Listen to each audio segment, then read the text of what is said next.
What up, what up, what up? What's going on, beautiful people? Best Damn Nation. This is your boy, Mr. Everything, a.k.a. Roosevelt, a.k.a. your mama's favorite wrestler, a.k.a. the man that could whoop your daddy's ass. And I'm still whooping daddy's asses. And right now, it's just going to be me for a very short moment. I'm going to be before you briefly because we got some things coming up. The best damn crew. Got some other things going on. You know how we do. We stay busy. We out here putting in work. We out here getting money. We out here making things happen. We're out here building businesses. We're out here building brands.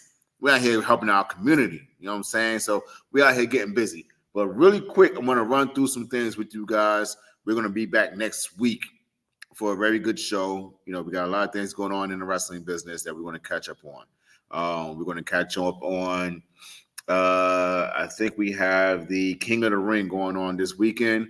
So we'll definitely catch up on that. We'll catch up on everything that's going on in terms of Raw, SmackDown, the Bloodline. Oh, my gosh, what is going on with the Bloodline? So we're going to catch up with that, and we're going to do all of that next week. But really quick, I want you guys to understand that we have some big things going on in the very near future. And one of the big things we have going on right now is June 9th. June 9th is going to be the very first day, the very first start of our own tournament that we're putting on. It's called Hyperdrive. Okay, I need you all to put this down in your calendar. Go ahead, and I'm gonna give you 5 seconds. Hey, just get your phones out. Go ahead and grab your grandma's calendar off the refrigerator. That big one sitting on the wall in the bedroom. Go ahead and get that one. All right, you ready? Okay, June 9th at 1 p.m.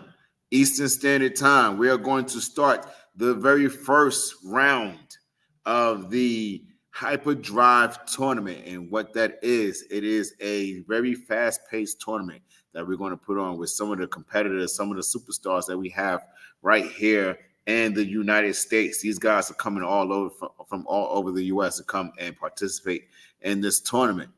Here are the rules, okay? This is very important. Here are the rules to the tournament.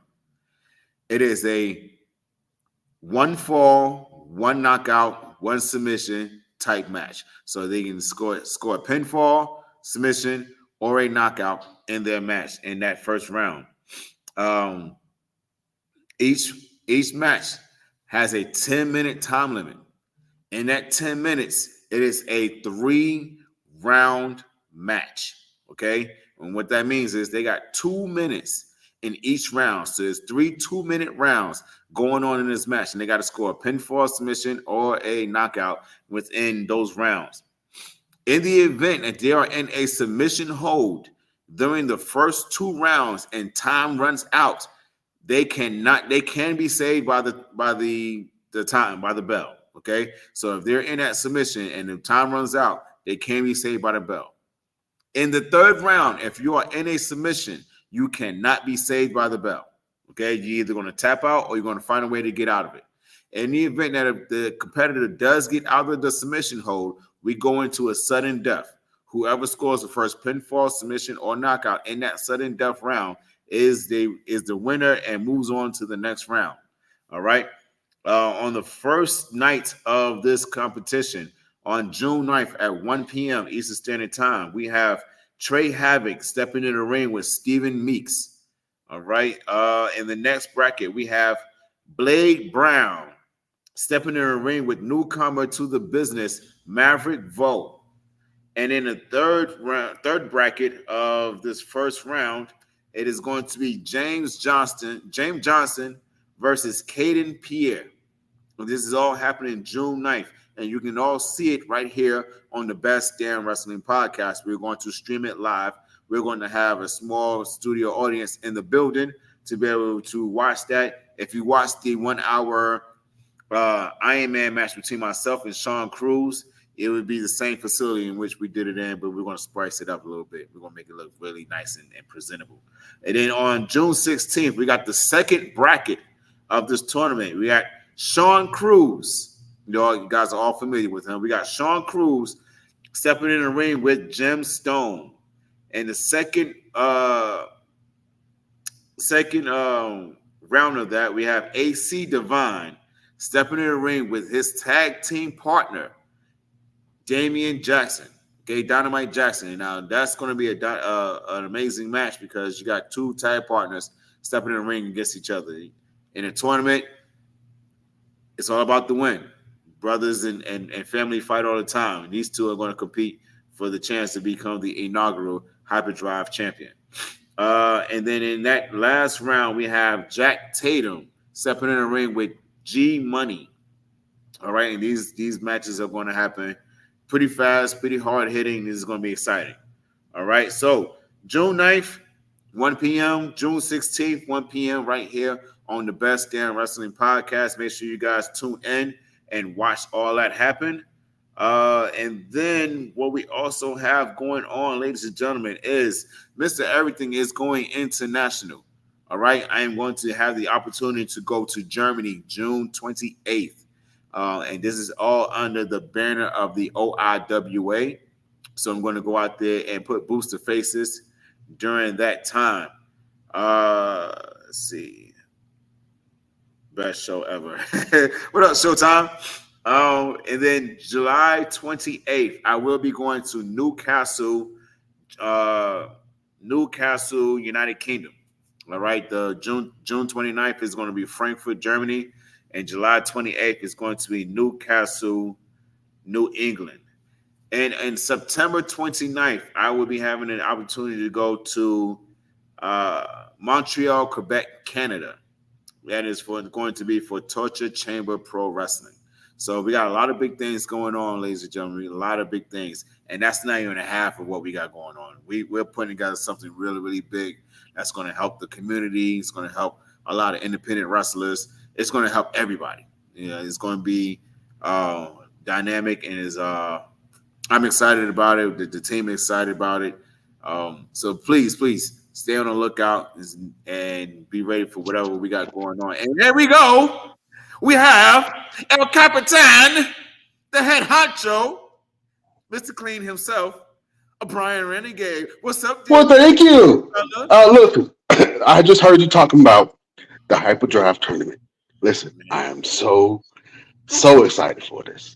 I cannot. This is a showcase of young talent from different parts of the world that are coming together in front of the best damn audience.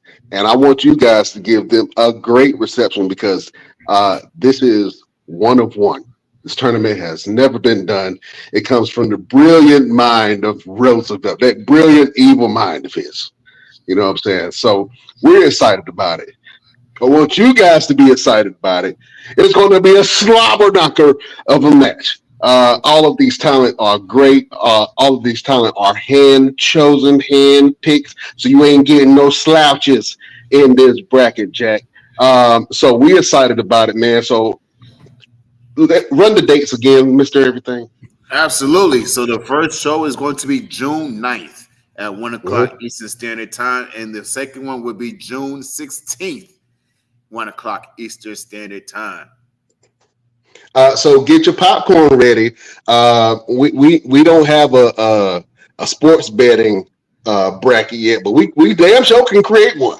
You know what I'm saying? We damn sure can create one. You know what I mean? So this is going to be great and amazing, free to the public. You guys get to check this out. Check out this brand new talent that's in, and you get to follow their social media accounts and see how they really get down. I know some of you guys have seen them on your radar, but this tournament is definitely going to find the young men from the boys. So we're excited. I've been trying to get Roosevelt to jump in this tournament. He said, "No, I don't want to jump in there.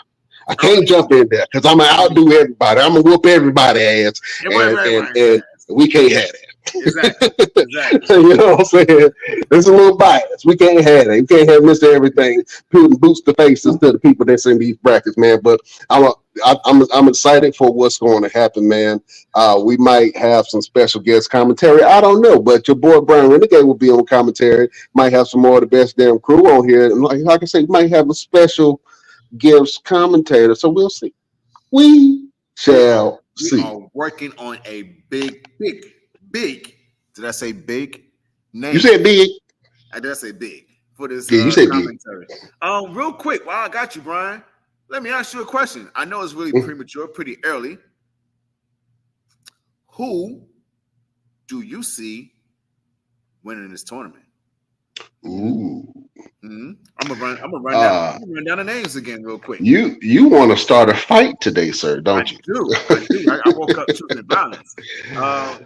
Man, I got some people that I'm excited about. First of all, Sean Cruz, man, put on one hell of a match against you in that 16-minute Ironman match. So I'm not going to not put my money on Sean Cruz, man, because he's an amazing talent. He's a veteran in that ring, and I think he can stand toe-to-toe with all these young boys out here. Somebody I am excited, one of the best damn alum, your boy Stephen Meeks, the Meek Master, the Meek Man. I like the chances of Stephen Meeks. And also you have one in there, Blade Brown. Now, Blade Brown is anything like the Blade Brown in what was it? Not House Party. It was what was the name of that movie? Wait for it. I'm gonna see if you get it. It's not House Party. It was one of them kid and play movies. It was School Days, not School Days. Help me out, please. Class Act. It was Class Act. Class Act. Thank you. I know it had something to do with school. Class Act. If he's anything like the Blade Brown in Class Act, then he gonna whoop some ass, man. Like I said, man, you got a very talented pool of wrestlers in this thing. Anybody can take it. I like Sean Cruz's chances. And I have my personal favorite in Stephen Meeks. So the Meek Man might just give everybody hugs and choke them to death with his love. You know what I'm saying? So I definitely see that happening. But I'm excited, man. I don't know what's going to happen. We have no idea what's going to happen and who's going to win this tournament, man. But it's going to be exciting. Look at me. You see the perspiration on my forehead? That's from excitement. This is all excitement right here. You know what I'm saying? So this is going to be great. Comes from the mind of the one and only Roosevelt, the dark, devious mind of Roosevelt. You know what I'm saying? Yeah, all that jazz. But I'm excited. I'm super excited for this tournament, man. So you guys will start seeing some graphics from it soon. Go ahead and check out some of the people that's going to be participating in this tournament, and go check out everything that Mr. Everything Roosevelt got going on. Absolutely. And be sure that you tune in next week for the Best Damn Wrestling podcast, because we got a lot. When I say a lot to talk about. Like a whole lot.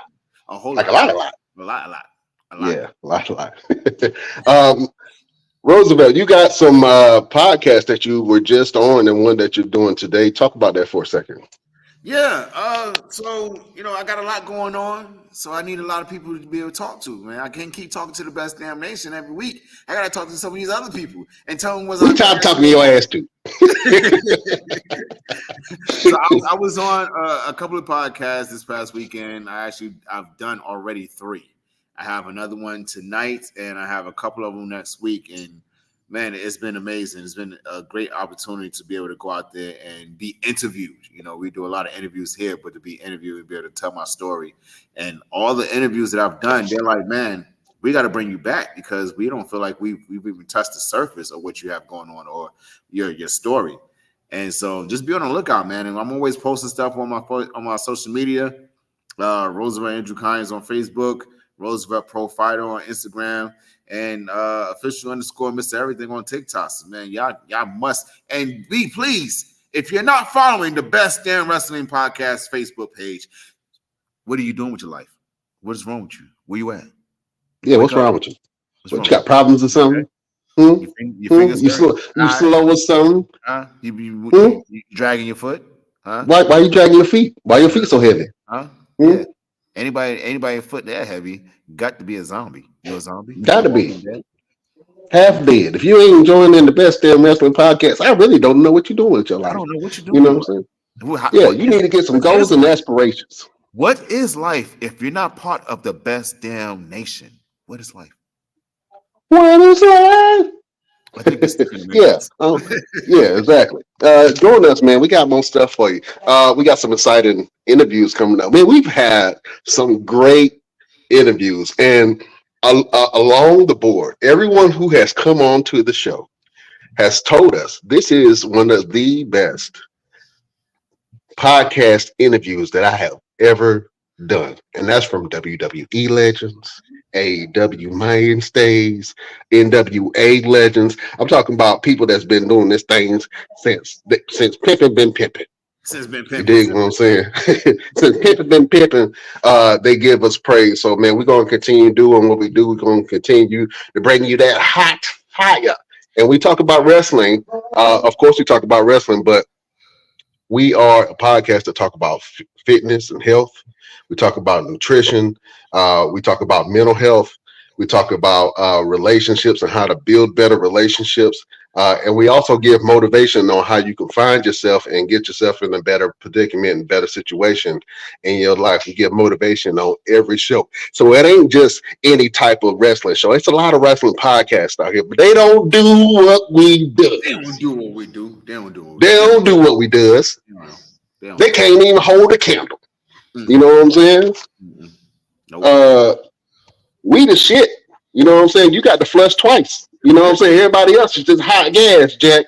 You know what I'm saying? Open a window and spray some frankincense. All that. You gotta spray some frankincense and myrrh. You know what I'm saying? you gotta get some for a breeze because we the shit. Like I said, you gotta flush twice. You know what I'm saying? But yeah, we got some great things going on. So thank you for the continued support. Our social media pages have been blowing up. I think within the last 30 days, I did the metrics. Within the last 30 days, we've reached 2.3 million accounts organically. We ain't spent $1 organically. You know what I'm saying? So people are seeing what we're doing. People are getting on the bandwagon. They're getting on the best damn train. And we are poised to do some great things. We are going to be the number one sports wrestling podcast in the world. Mark my words. You heard the man. You know what I'm saying? And if you disagree, I'm coming to beat your daddy up. Yeah. And you don't want. You heard what you said. You don't want your daddy to get whooped in front of you. What that's gonna look like? He can't even eat at the head of the table no more. After he get his ass whooped in front of everybody by Roosevelt. You don't want no problems. Again, tell them about the tournament real quick. Huh? Run down the tournament real quick. Yes. So June 9th is the 1:00 show, and we have Trey Havoc versus Stephen Meeks, Blade Brown versus Maverick Vo, James Johnson versus Caden Pierre. And then June 16th at 1:00, we have Sean Cruz versus Jim Stone, AC Divine versus Dynamite Jackson, and Jack Tatum versus G Money. Oh, man. Oh, you know what? And I got to give some acknowledgement real quick. AC Divine has been putting in work lately. You know what I'm saying? So I will say he's another favorite to win this tournament. But he got to get through Dynamite first. You know what I'm saying? And that is a tale. You know, you got two tag team partners that are going head to head with each other, man. And so this is going to be a tough task for both of them, because not only are they going to be facing each other, but they're going to be facing some of the tough talent that's in this tournament, man. So AC Divine is another one that I kind of have. And I ain't sleeping on Dynamite Jackson, because he might blow up the whole bracket and shock everybody. Exactly. You know what I'm saying? And these guys are that damn talented. And ladies and gentlemen, understand that this is a first time tournament. This is the very first, was structure of a tournament of what we're doing. This is the first time it's ever been done. And this is just the fellas. We haven't even got to the ladies yet. There's going to be a ladies tournament. The women. We ain't even got to the ladies yet. We ain't even got to the ladies. Okay. The Phoenixes. That's what we call them. Phoenix. Phoenix is the best damn wrestling podcast. I'm ready. Rise from the ashes. It's gonna be, man. Yeah. The next tournament's gonna definitely be the Phoenix division. I'm excited. When I tell you we are showcasing top talent all throughout the East Coast. I'm so excited. Oh man, hold up. We got the villains on this thing. Man. Go ahead and introduce the great LP Roosevelt. Ladies and gentlemen, boys and girls, children of all ages, Best Damn Wrestling proudly brings to you our guru, LP. What up, LP? What's going on, man? What's going on? How y'all doing? Man, we out here just shooting the shit right now. We going over this tournament we got coming up. We got a lot to catch up on, man, in terms of wrestling. But while we have you here, really quick, before it's time for me to jump off, X-Men 97. I never knew what anxiety was until I started watching this series. Okay, I understand how humans feel now, because I never knew what.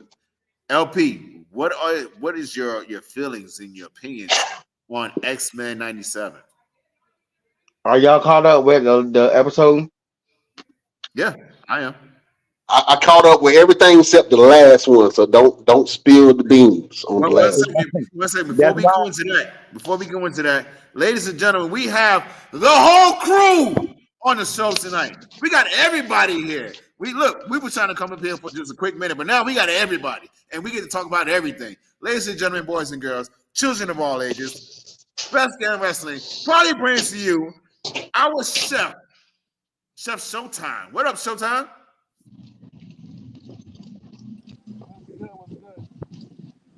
You real low there, brother. You in the tunnel? What you doing? You crawling through a cave? You sound very, very far away. Somebody got him. Somebody kidnapped him. We got to go find Chef. Somebody kidnapped him.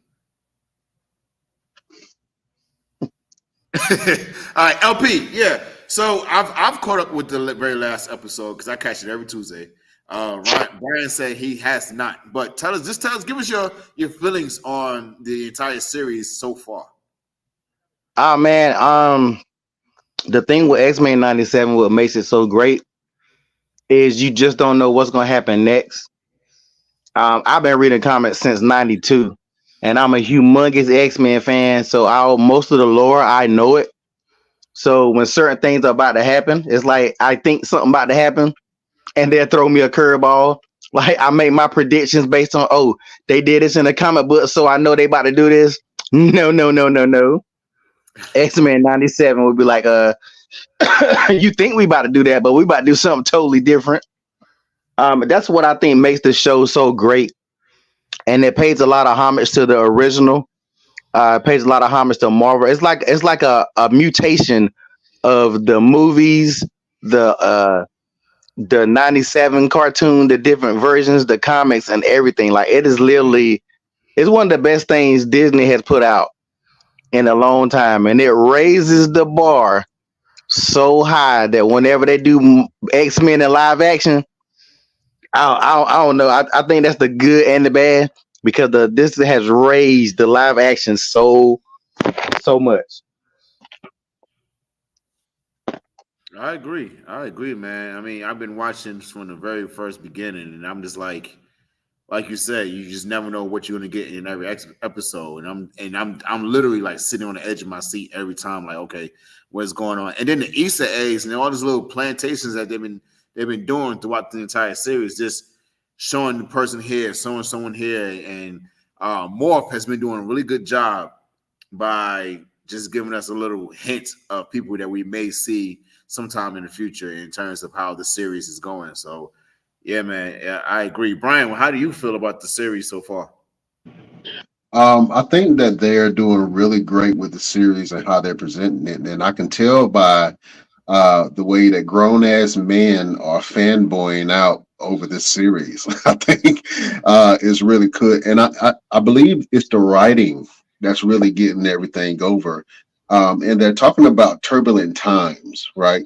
Where these mutants are trying to assimilate to society and how society is, but the hate and the bias towards and the fear towards the mutants uh are really is what's carrying this whole thing. And so they want a peaceful society, and they even had a episode where um all of the mutants, they had their own island, they had their own place, they had their own uh sanctuary to call home, and then it was destroyed. So I think that the writing from this series is really good, and the storytelling of relationships and how delicate having a normal life is. You know what I'm saying? Even if you're a mutant, they're still trying to have a semblance of a normal life. And I think that's what draws people in, because of those disparities between class systems, and also the mutants trying to pretty much integrate into regular society. So I'm enjoying that aspect of it, because it makes it um, very diverse, where you can dive into different subject matters, and the series can keep on going. I remember the original one, and I was hooked on it. I mean, I used to watch that every day. I believe it came on every day at I want to say 5 o'clock at sometimes.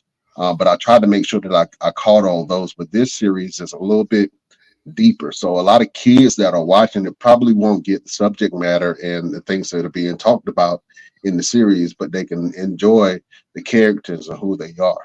I mean, Scott was put in a bad position, man, where he got two baby mamas and they the same person. You know what I'm saying? So you know what I'm saying? He was stuck between his wife and his baby mama. He like, man, I don't even know. And he started, you know, posting pictures of his baby mama and all that stuff, talking about he missing her, and Jean trying to figure out where she is in the world. So I mean, I love everything that they're doing with the series. I think it's definitely worth talking about, to the point where they even talking about Ryan Coogler possibly filming for X-Men, and I think that would be really cool to see what he does with that. But yeah, I think it's a great series so far. So with all that being said, with the Disney series and the live action things are coming about, like they're trying to put everything together and trying to mesh everything with the Fantastic Four, the next Spider-Man series, and Venom, and the next set of Avengers, and how everything is going to play out. How do you think this fits in the Marvel universe as far as live action and the Disney version of what's going on in terms of the X-Men? Chef Showtime. Mm.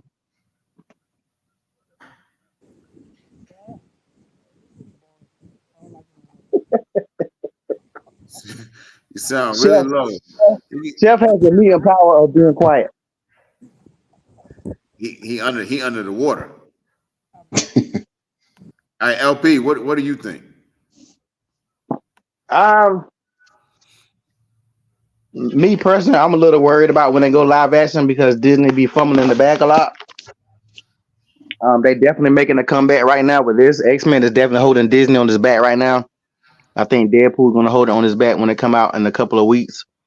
But it's gonna be interesting to see what happens when it goes live action. I really just hope that they just don't fumble it. That's my biggest fear. because Marvel, Disney has made a lot of mistakes with Marvel. So we want them to start, getting back on track. Um, but I mean, I don't know. I'm excited.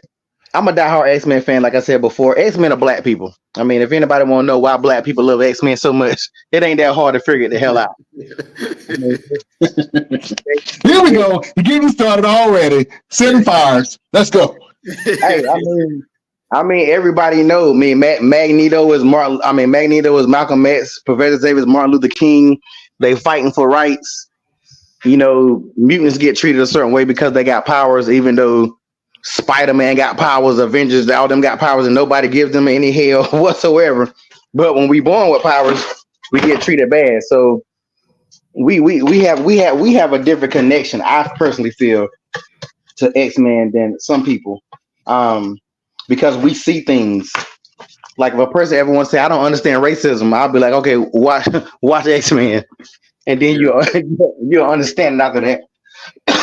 So I think Ryan Coogler will be a good person to put on it. I think a black director would be better to kind of really get that feel. But I don't know. I'm overexcited because I mean the Avengers are cool. The X-Men always what topic. We're losing you. I had to Yeah, argue. I agree with you on that, LP. I think that the dynamic of having someone who understands uh, struggle, trouble, and sacrifice will be good to direct this. And I think from the eyes of Ryan Coogler, I think that he can really bring a different aspect that people aren't really expecting, and then bring an aspect that people would like to see for the X-Men. Because not only do you have to bring these characters to life, but you also have to bring some complexities to the characters, right? And I think within the writing and the cartoon, they've been able to do that. But you have to have some type of director or writers that understand what it's like to feel like a mutant. And I think we're black men. We know what it feels like to be talented and have all these gifts and abilities, and people still looking at you like you a spider. You know what I'm saying? Like, um, you can have all these talents and abilities and gifts, and people still look at you a certain type of way. And I think that a lot of the mutants, no matter what skin color or what race or what alien race they come from, I think that they all have that underlying thing that they all realize that they're mutants, and how their parents react to them being mutants, and how society reacts to once they find out that a mutant is close by. I mean, it draws parallels to real life, and I think that you have to have a director that understands that to be able to bring that dynamic to it, so that it is deeper than just a superhero movie. How do you think the audience is going to be able to react to that dynamic once they actually really see it? We see it from a standpoint from being black men, but other races and other cultures actually realizing that that's the dynamic of what um, this animated series, this cartoon is actually portraying. Like, how you think they're going to respond? You think they will go positively, or do like they always do and just go negative? I think you're going to have a mixture of both. You're going to have people that really love it, and then you're going to have people that are going to criticize it for being quote unquote woke. Which, you know what I'm saying? I think woke has taken on a whole new term than it has before. And I think that a lot of people are going to say, it's too um, woke. I guess woke is the word that you say. It's too woke. It's too liberal. It's too whatever the case may be. So you're going to get both ends of the spectrum where people are praising it and people are hating it at the same time, because of what it represents and what it's representing. You know what I'm saying? So I think you're going to get both praise and hate at the same time. But ultimately, if they make a good movie, if they make it undeniable, then I think that it'll do really well in the box office, and then it'll continue to ride a wave, introducing a new wave of X-Men movies in the franchise for Marvel. Gotcha. LP, real quick, I got a quick question for you. Who do you see being the next big villain between what we've seen with Disney and what we've seen with Marvel? Who do you think they're actually going to select as the next big villain for the, I guess, the entire Avenger, Marvel, X-Men community to be able to battle against? Well, when it comes to X-Men, Apocalypse is normally the biggest of the bad. So eventually Apocalypse has to be that guy. I always feel like they shouldn't jump to Apocalypse so fast because he's such a big character. He's kind of like a Thanos, where you just shouldn't jump to him just because. But I think they're gonna try to hit the ground running with X-Men, and they're not gonna try to draw a whole lot of stuff out. Just like with the Fantastic Four, they already got Galactus already. They already said Galactus is in it, and it's the first movie. So I don't know how the hell you have Galactus on the first movie when I think certain characters, certain villains need a build up. Just like if you do when you bring Batman back, the Joker shouldn't be the first villain. Of course, they're gonna get to the Joker, but he shouldn't be the first villain.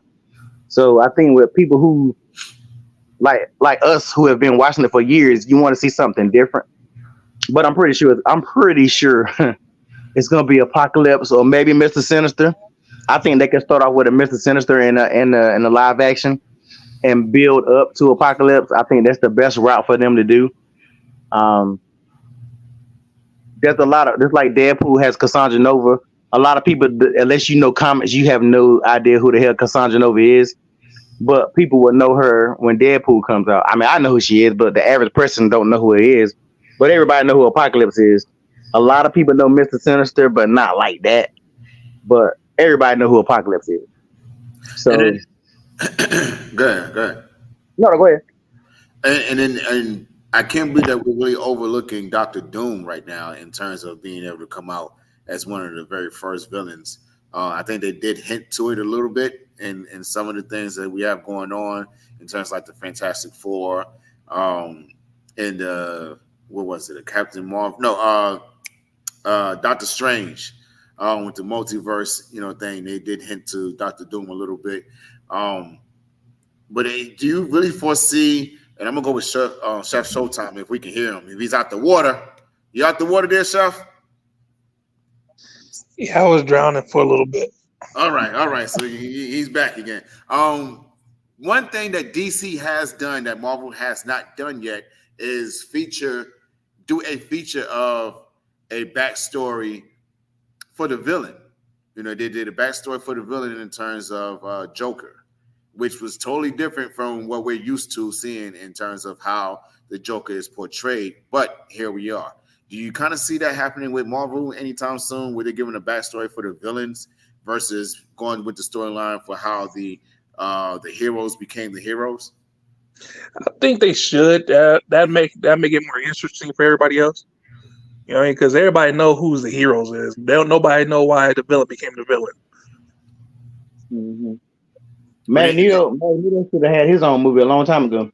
Yeah, and it kind of plays into, as you were getting ready to say, it kind of plays into Scarlet Witch and what's that? Quicksilver. It kind of plays into how their backstory came into play, and how everything in terms of like Red Skull, who he's part of the German. What was the thing that happened? The genocide, the big German genocide. You talking about you talking about Magneto? Yeah, Magneto. His backstory was the Jewish the Holocaust. Holocaust. Yeah, and Red Skull was involved in that as well with his backstory, and then that's where we got Captain America and all those different things. So I think we do need a kind of like a backstory for the villain. But which villain would you like to see first if you had to choose a villain, LP? Yeah, it's Magneto. It ain't no doubt about it. He's one of the most interesting characters. I think the Joker works because the Joker is set. That Joker kind of set in reality, so you can't really do that with Magneto. But I think if you do right, I think Magneto would be the perfect person.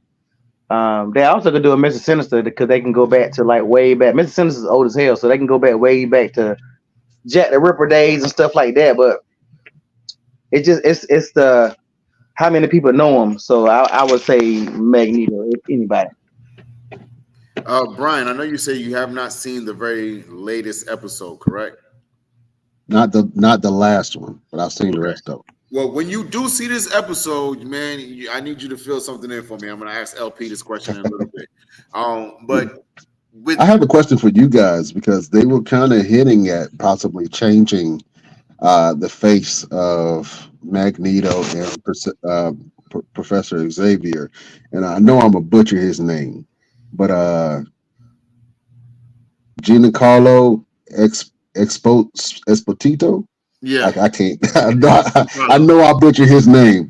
But if you guys remember him, he played in a lot of movies. Most notably, if you remember School Days, way back in the day, he was one of the characters on School Days. But they're trying to pitch him and Denzel Washington as Magneto and Professor Xavier. I think that would be great. And I know a lot of people are saying, hey, why would you change that? Why would you change the backstory of Magneto? Well, Magneto and Professor Charles Xavier both come from places of pain. So if you did change them to a black face, I mean, you can definitely tell the story of that. And to be honest with you, there's so many versions and so many universes in X-Men that you can absolutely do it. And I think that if you did it that way, I would love to see him and Denzel Washington on screen together playing Magneto and Xavier Woods. I think they will bring a different dynamic. I think it'll be more acting driven, and they would tell the stories of these men, both the love-hate relationship that they have for each other, and bring a different dynamic to it. I would love to see them. I would love to see Denzel Washington as Magneto. I think he would crush that. And I know a lot of people are don't want to see another black face. You know what I'm saying, in the place of a main character. I know we've had some most notable like The Little Mermaid and a couple of other movies that changed the face of who we traditionally know the characters to be. But I think that if you added him and Denzel Washington as Magneto and Professor Xavier, I think that would be absolutely amazing on screen, and I think that you will have a blockbuster movie with them two as the lead. absolutely, I agree. LP, real quick question for you: the ending of the very last episode, without putting any spoilers, who do you think that guy is? LP, you there? You're on mute. Yeah, don't ruin no spoilers for me. Go ahead, though. Like, is it who I think it is? Because from the look on his face, it looks like I think I know who it is. Oh, you talking about the very ending? Yes. Yeah, it's I'm pretty sure it's who you think it is. Okay. All right. And then that's Yeah, keep it like that. Don't ruin nothing for me. that's gonna be something, man. I mean, the way they've been putting everything together, and we still haven't seen like a lot of different characters in this series. I mean, we haven't seen Emma Frost. When is she? We did when? Emma Frost is on Genosha. That's right. Emma Frost is on. She was with the Hellfire Club in Genosha, and they don't show her. Actually, they don't show her a couple times. Yeah, they did show her when she. Matter of fact, they pulled her from the debris, and her whole body was in diamonds, and so they was like, how did she make it? Type kind of deal, She was one of the survivors. Yeah. What was you guys' favorite part so far of the series? Like, I have my favorite, and I'm gonna talk about it. But what was y'all favorite moment? Well, my favorite X-Men is Gambit. He's always been my favorite X-Men from the gate. So that episode, and that's probably, I think I just heard that episode it might be up for an Emmy or something. I think I just recently seen that. That was one of my favorite episodes, mainly because Gambit don't already get his respect he deserved. And that episode made people like, damn, like I knew Gambit was that dude, but I didn't know he was that dude. Like I've always known Gambit is that dude. Like us Gambit fans are deep. So it was real good to see. One of the best things that they're doing about this show too is this show is not Wolverine based.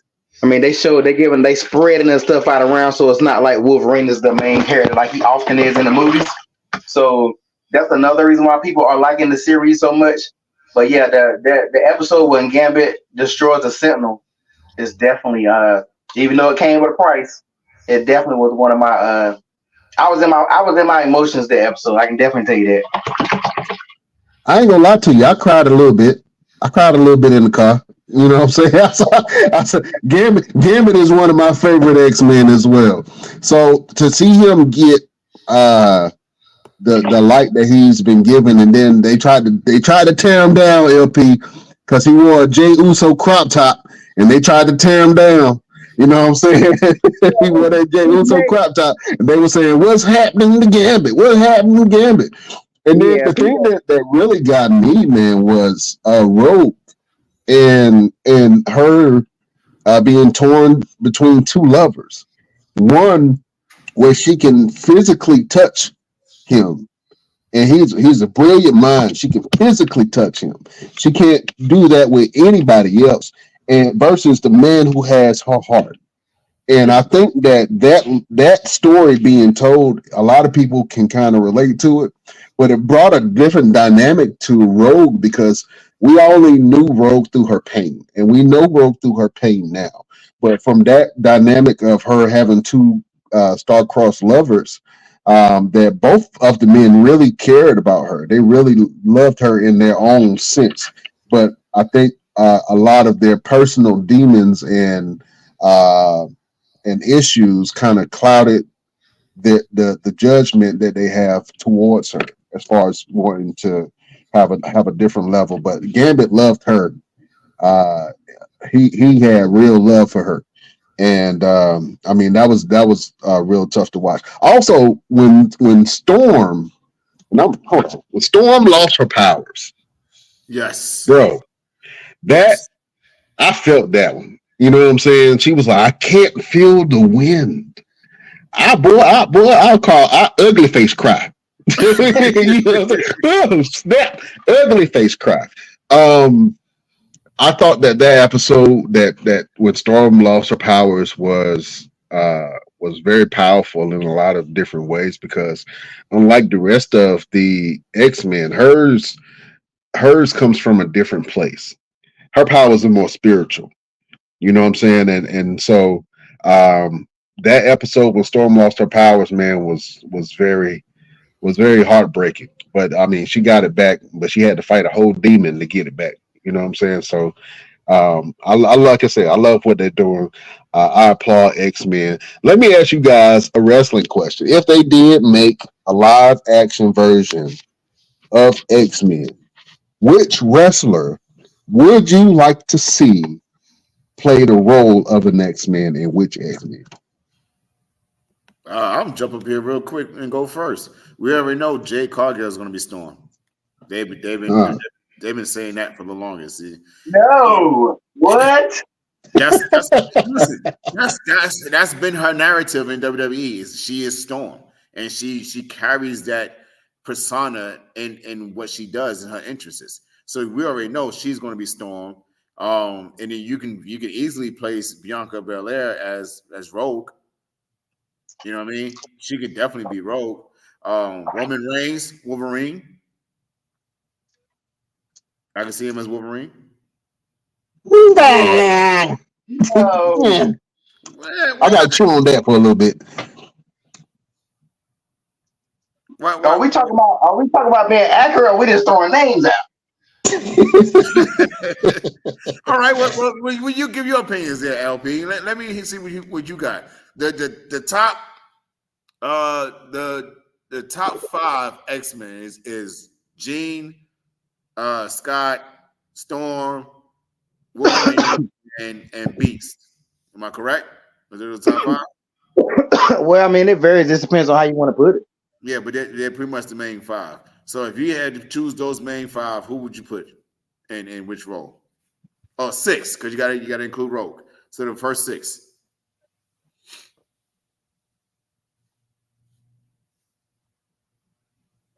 I mean, it's kind of hard to be honest. But if I had to choose somebody in WWE to be Rogue, like based on their look, I don't even. I might would say Liv Morgan if she dyed her hair or something because she kind of gives that vibe a little bit. Not because I like Liv Morgan, but I'm definitely not gonna say Bianca Belair as no damn Rogue. I would say maybe Liv. I think Braun Strowman could be Toad. Braun Strowman can be Toad. No, Man. I thought Chef was still on the line. Chef definitely would have jumped off the line when I he would have jumped off the porch with that one. Yeah. It's kind of Jade Cargill definitely will not be Storm. Okay, Storm is no Jade is fine, but I can't do that to my damn. I can't do that to Storm. If I would choose any wrestler that's currently on the roster of Storm, it'd be Naomi. Naomi is chocolate. She's fine. She could pull off a role. I mean, she could pull off a Storm look more than I think Bianca. I'm not real big on. I'm the kind of jump back what Brian said earlier. I'm not real big on the whole race swap thing. I like my characters to look like they look. I don't want to see no black Magneto. I don't want to see no black Professor Xavier. Like, don't get me wrong, those two that you mentioned would be great, but I don't want to see that. How many black Jews have you ever seen? Because I ain't seen a lot of them. Not to There's say a that lot of black Jews. The original, I'm gonna go. Malcolm. The original black man was a Jew. The real Jewish people are black. You can read your Bible on that. But I just ain't big. I'm real big on keeping the characters as they are, and I think a lot of people. That's why people really get upset, and I understand it. Sometimes I don't like the racist part of it, but I do understand at times. Because if they had a white Black Panther, we'd be ready to burn down Hollywood. We would show up to Hollywood with gasoline signs and burn it down. They do. A white Black Panther. They do got a white Black Panther. Who? What Ryan you mean? What's the boy name? Bucky. Bucky wasn't Black Panther. His character was a totally different character that was based on the character. He's black. He's White Panther-ish. You know what I'm saying? What they call him? What they call him in Wakanda? They call him the White Tiger or some shit. It's the White Wolf, and they never pushed it. And they decided not to even go that route. So no, so it's certain people that, like, if they had a white version of Good Times, we would be just as upset as everybody else. So I don't want to see Keke Palmer as Rogue, just like Keke Palmer did that photo shoot, and then people are like, oh, she need to be Rogue. I want to see a country ass Southern girl be Rogue. I want to see a halfway short guy be Wolverine, not no super tall guy. Even though I love Hugh Jackman, but like I want it to be more accurate to the comics because that's what the fans really really want.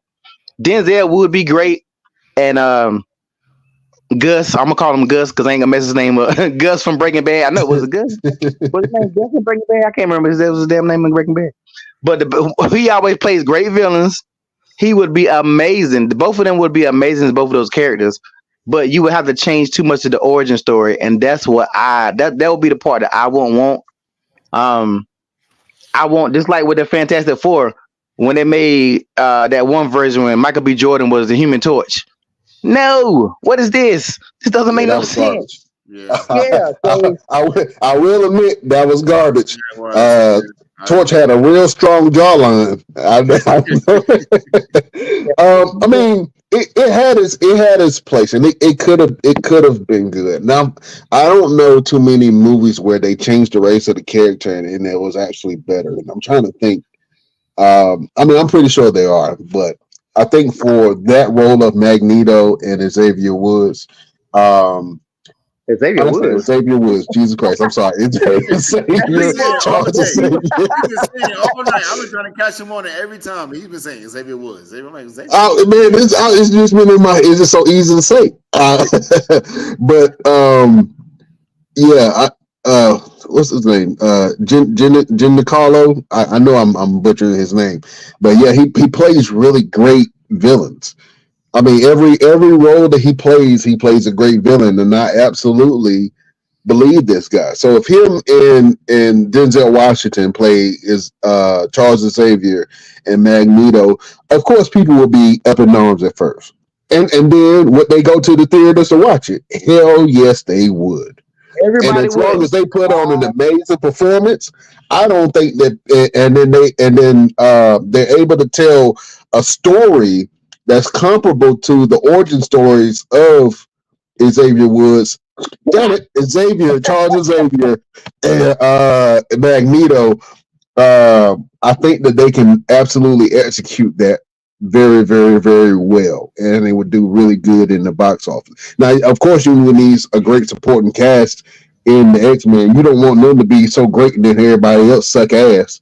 You know what I'm saying? So, I think if you can throw John Cena in there somewhere. You know what I'm saying? John Cena would make a great Cyclops. Colossus. Yeah, John Cena would make a great Cyclops. Colossus. You could put Dwayne "The Rock" Johnson in there. He would make a great villain of some sort. No, please, no. They already been rumored that they already start rumors that he's trying to be Apocalypse. Like, we don't need. I love The Rock, but we don't need The Rock. The Rock has already destroyed DC. We do not need him over here fucking with Marvel. No, blasphemy, sir. No, leave The Rock. No, The Rock. That was not the final boss Rock. That's the difference. That was not this final boss Rock. He can be Apocalypse. He can be whoever. But I think if you did like if you put the right supporting cast around the character changes, then it wouldn't really matter. It would matter for certain stands. And I'm one of, like I say, I'm with you, LP. I'm not one for changing the complete race and backstory of a character. But if it's done right, then it won't even really matter. I personally want a bunch of no names or upcoming people to get casted, because when you cast a big name, that's when you mess up. If you look at the Avengers, I mean, everybody knew who Robert Downey Jr. was, but Robert Downey Jr. was coming off of, drugs and alcohol. Nobody wanted to give him a chance. Chris Evans was pretty new. Chris Pratt. Like, everybody, even Paul Rudd, with everybody loved Paul Rudd with Ant-Man. Like, everybody, Chadwick Boseman, Scarlett Joy, like everybody in the Avengers, none of them was humongous stars. Like, I think Doctor Strange with Benjamin Cumberbatch is probably like one of the biggest stars that, like, a name. He was a big name beforehand. Bring in a bunch of people that don't hardly nobody know, and make them new stars. That's what, if they do that with X-Men. Look at Hugh Jackman. Hugh Jackman, before he was Wolverine, he was doing plays. So that's what they need to do. They do not need to try to cast no big names for none of these characters. Look at the original X-Men movie. Like, Halle Berry was the biggest star. Nobody knew who the hell. Well, Patrick Stewart, if he was a Star Trek fan. Nobody else knew Magneto. Nobody else knew none of them other people. So if my prayers is that Marvel does this and make some brand new stars and don't bring in no big names, because that's what's going to mess it up. They can hire me to be Nightcrawler. I'll go out there and I'll be Nightcrawler. Give me a chance, Marvel. I got skills. I can do something. LP. The next Avenger movie, this is what you're gonna see. Nah. You're gonna see Dwayne "The Rock" Johnson as Thanos. That's what you're gonna see in the next iteration of the Avengers movie. When they do another Thanos character, you're gonna see Dwayne "The Rock" Johnson in Marvel. Mark my words. It's too big of a franchise for him not to come and mess it up. That's all I'm saying. Go back. Be a good Apocalypse. Go back to Fast and the Furious, like you already planning to go back. No, the Rock. I don't. If I were the Rock, I wouldn't want no parts of no comic book movies after the damn Black Adam damn near ruined your whole career. Made you go back to wrestling because you was hurt so bad after that movie. So he better stay his ass away from comic book movies and get back to basics. You didn't like Black Adam? How you guys No, think he's Black gonna Adam do was it? horrible. Huh? How do you guys think he's gonna do with Moana? I think it's going to do great. I mean, Moana. I'm pretty sure with Moana, I don't. It's gonna be live action, but did they say if they gonna have The Rock be him? I mean, I know The Rock's gonna be him, but like, is The Rock is going to play him, or is it gonna be CGI or what? Like, you know what I'm saying? Like, ain't nobody really thought about that because The Rock big ass with that wig. I've seen different versions and don't none of them look like. Well, see, that's the thing about The Rock. I think he can actually grow his hair out. So you know, No, No, the hell he can't. It's a wrap. I'm bald. I know when somebody can't grow their hair back. It's a wrap. He been going bald since the early 2000s, Jack. It's a wrap on that. You can call it. That's that man got money.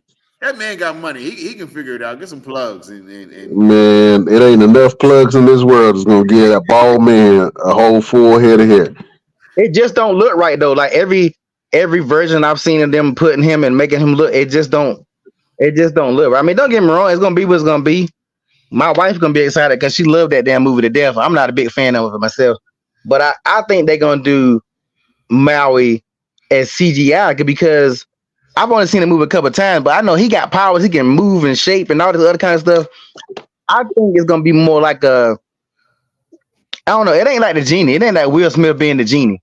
You know what I'm saying? It's like it's I don't know. We laughed at that too. Everybody laughed at Will Smith when he had that damn that genie robe on and that ponytail. Everybody laughed at his ass, and then the movie came out and it did really well. And I think, be honest with you, Moana is The Rock's best movie to date. It's his highest grossing movie, and it's going to continue to make money. When they do a live action, if they do it right, then they can really make something great. But Disney has been really falling short for their live action movies. And some of the people that they've been putting in, I have not been happy with. We all saw the live action Lion King. I thought that was bullshit. Beyonce's acting in there was so bad. You can I had to put my "Let's Go Lions." I hate that movie with a passion, boy. I was like, how you gonna mess up a classic? So they have the ability to mess up some classics, man. I appreciated The Little Mermaid and for what it was, but it didn't feel quite the same. So Disney's been hit or miss with some of the live action movies, I think. And even though a lot of them have been successful in the box office, I know a lot of fans prefer the originals to the live action just because of the subtle differences. You know what I'm saying? I haven't seen the Little Mermaid live action, but the girl that played her, she's a pretty girl in person, but she just didn't do justice for Ariel. And then they're also preparing to do another version of The Lion King with Mufasa's backstory. And I think stupid. That one's going to be a live action. I don't know why they're doing a live action before the animation, but here we are. And you know that one gonna be starring Beyonce's daughter. She makes her debut in that movie. Oh hell no! Yeah. I'm sorry. Did I say that out loud? And the thing that's crazy about that is if they should, just like we talked earlier, if they should have did a backstory or anything, it should have been a backstory of Mufasa. That's where the money would have been at. Not Mufasa, Scar. The money would have been on the backstory of Scar. We need more backstories of the villains. That's where actually Disney, if you do a backstory on Scar, you do a backstory on Ursula, just like the Maleficent. Maleficent was great. Maleficent? That's where Maleficent. Okay, yeah. Because the word you were about to say ain't PG. So Maleficent? Yeah. That's where the money is. But I gotta go, guys. I got this photo shoot in the back. My wife just told me they all ready, so I got to go back here in the back and get to work. All right, do your thing, LP. All right, appreciate it. Yeah, man. I'm excited about that. Great talk, Mr. Everything, Roosevelt. I appreciate that, sir. Hey, no Yeah. problem, no problem. Reiterate, where can the people find you and what you got going on? And y'all already know, man. Just go on my TikTok while it's still lasting, official underscore Mr. Everything, and then go on my Instagram, Roosevelt Pro Fighter. And man, I'm always doing something, man. I'm getting ready to work on this next installment of um, episodes of A Change Is Coming, where I transition from Victor Andrews to Roosevelt. We get ready to film the next episode, the next next week or two. Just got to get with the guys, with the team, and go out there and make it happen. And of course, like I stated in the beginning, I'm doing some traveling across seas. So if you guys want to donate, you guys want to help out, you want to be a sponsor for Mr. Everything, man, go ahead and hit the Best Damn Wrestling Podcast page and say, hey, we love what Mr. Everything is doing. We support Mr. Everything. We're going to give him some monetary donations. And don't forget, the contest is still going on, ladies and gentlemen, for me to be the 2024 Mr. Men's Health and Fitness. Okay, you can vote for free every single day. It costs you nothing, nada, just 3 minutes every time. Just go on the site, hit like, hit vote for Roosevelt, and boom, bada bing, bada boom. We on that way, man. I'm still in the top 10 right now. I'm trying to get in the top 3. If I can get in the top 3 and we can stay there for a very long time until the finals, we got a really good chance of winning this thing this year, okay? And it's going to help a whole lot of different people, a whole lot of different communities, a whole lot of different things. If we win, when we win, and that's what we're all about. We about win, not ifs. No more ifs. We're all about win. We win, we win. We're going to make some things happen, And then, just, of course, remember to be sure to tune in June 9th for the Hyperdrive Tournament. It's the very first installment of the Hyperdrive Tournament, June 9th at 1 p.m., and then the second installment is going to be June 16th at 1 p.m. right here on the Best Damn Wrestling Podcast. Brian Renegade, what you got Yeah. going on, and where can the people find you, brother man? Oh man, you can find me on all platforms at Brian Renegade. Go check out what I got going on. Also, you can follow the show. Most of the shows are the Best Damn Wrestling Podcast or the Best Damn Crew on TikTok. And you can even go to our damn store. Get you a damn shirt. So go over to our store, www.bestdamnwrestlingstore.com, and get you some damn merchandise.